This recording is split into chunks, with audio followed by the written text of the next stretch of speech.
মায়ের থেকে মাসির দরদ বেশি হয় না। এতদিন এই স্কুলের দায়িত্বে ছিল মাসিরা, মা ছিল না। এই অটোপাস আমাদের শিক্ষা ব্যবস্থার আমাদের মেরুদণ্ড ভেঙে দিয়েছে, এটা হচ্ছে বাস্তবতা।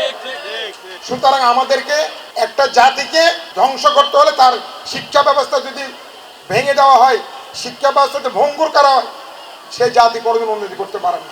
সুতরাং আজকে আমাদের এই যে আমাদের এখানে বসে আছে, তারা আমাদের ভবিষ্যৎ, তারা আমাদের স্বপ্ন।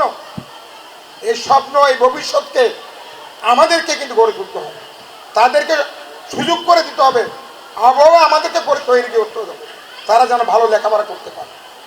সুতরাং এখানে যে বিরাট একটা দায়িত্ব রয়েছে শিক্ষক মণ্ডলী, সাথে সাথে যারা অভিভাবক আছে তাদেরও বিরাট দায়িত্ব রয়েছে।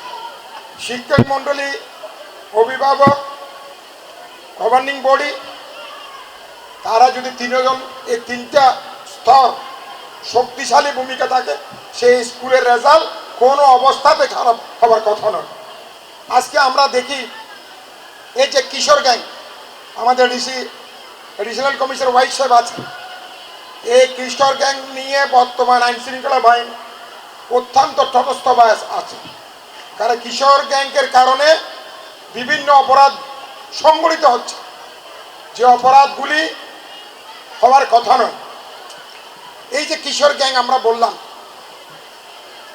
কিশোর গ্যাংয়ের মাধ্যমে যে অপরাধ সংগঠিত হচ্ছে, তো সুখে কিশোর গ্যাং কারা? যারা লেখাপড়া করে, যারা স্কুলে না গিয়ে এইসব অপরাধ সংগঠিত করে। সুতরাং অভিভাবকের দায়িত্ব রয়েছে কিশোর গ্যাং যেন সৃষ্টি না হয়, সেদিকে স্কুলের যেরকম দায়িত্ব রয়েছে, অভিভাবকের দায়িত্ব রয়েছে। আমি মনে করি আমাদের আর কোনো কিশোর গ্যাং যেন সৃষ্টি না হয় এবং কোনো ধরনের অপরাধ থেকে আমরা মুক্তি থাকতে পারি, সমাজ মুক্ত থাকতে পারে, সেই ব্যবস্থা আমাদেরকে গ্রহণ করতে হবে। আমি আশা করি এ ব্যাপারে যথার্থ ভূমিকা শিক্ষক মণ্ডলী থেকে অভিভাবক মণ্ডলী তারা গ্রহণ করবে। এই শিক্ষা ব্যবস্থাকে আরো জোরদার করার জন্য বর্তমান সরকার, যেখানে জিডিপিতে 1% ভূমিকা ছিল, সেখানে বর্তমানে এই বাজেটের সবচেয়ে বেশি হাইয়েস্ট 2% জিডিপিটা বরাদ্দ রেখেছে। শিক্ষার পর হচ্ছে স্বাস্থ্য, যেখানে আগে আমরা দেখতাম অন্য অন্য খাতে সবচেয়ে বেশি বরাদ্দ ছিল, কিন্তু বর্তমান সরকার, আমাদের বর্তমান প্রধানমন্ত্রী তারেক রহমানের সরকার শিক্ষাকে সবচেয়ে বেশি গুরুত্ব দিয়েছে।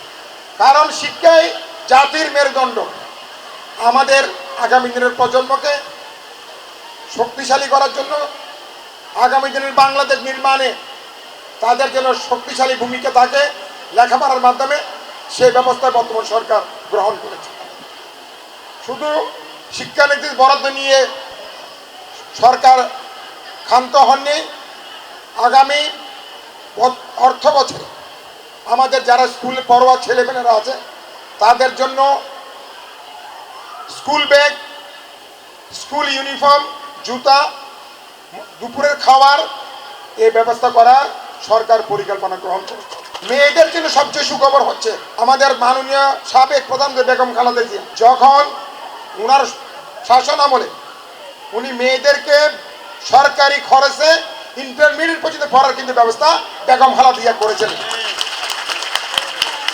আর বর্তমান সুখবর হচ্ছে বর্তমান প্রধানমন্ত্রী তারেক রহমান সাহেব, ওনার সরকার মেয়েদের জন্য ডিগ্রি পর্যন্ত সরকারি খরচে লেখাপড়া করার সুযোগ করেছে।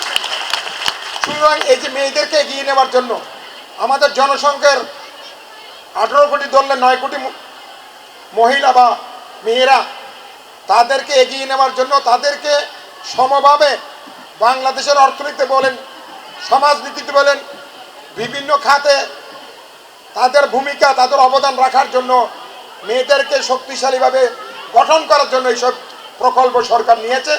আমি আশা করি সরকারের এই কর্মসূচি বাস্তবায়ন হবে যখন মেয়েরা এই সুযোগ গ্রহণ করবে। যদিও বর্তমান আমরা দেখি, যেটা সত্যি কথা, মেয়েদেরকে ধন্যবাদ দিতে হয়, এখানেও ধন্যবাদ দিতে হয়। আমরা তো কিশোর গ্যাং দেখি ছেলেদের, মেয়েদের তো কোনো কিশোর গ্যাং দেখি না। সুতরাং মেয়েরা যে লেখাপড়া করে এগিয়ে যাচ্ছে, ছেলেদেরকে পিছিয়ে ফেলে, এটা একটা প্রমাণ। আমরা চাই না কোনো মেয়ে কিশোর প্রতিষ্ঠা হোক, এই যেভাবে আছে সেইভাবে থাকুক। সেই জন্য তোমাদেরকে ধন্যবাদ। তোমরা যে গতিতে লেখাপড়া করে এগিয়ে যাচ্ছ, আমরা চাই তোমাদের গতি আরো বাড়িয়ে দিতে, এবং আগামী দিনে তোমাদের যেন বাংলাদেশের বিভিন্ন ক্ষেত্রে তোমরা ভূমিকা রাখতে পারো, সেই ব্যাপারে সরকারের যে কর্মসূচিগুলি রয়েছে সেই কর্মসূচি যেন সফল হয়, তোমাদের সেইগুলি সমর্থন দিয়ে কাজ করতে হবে।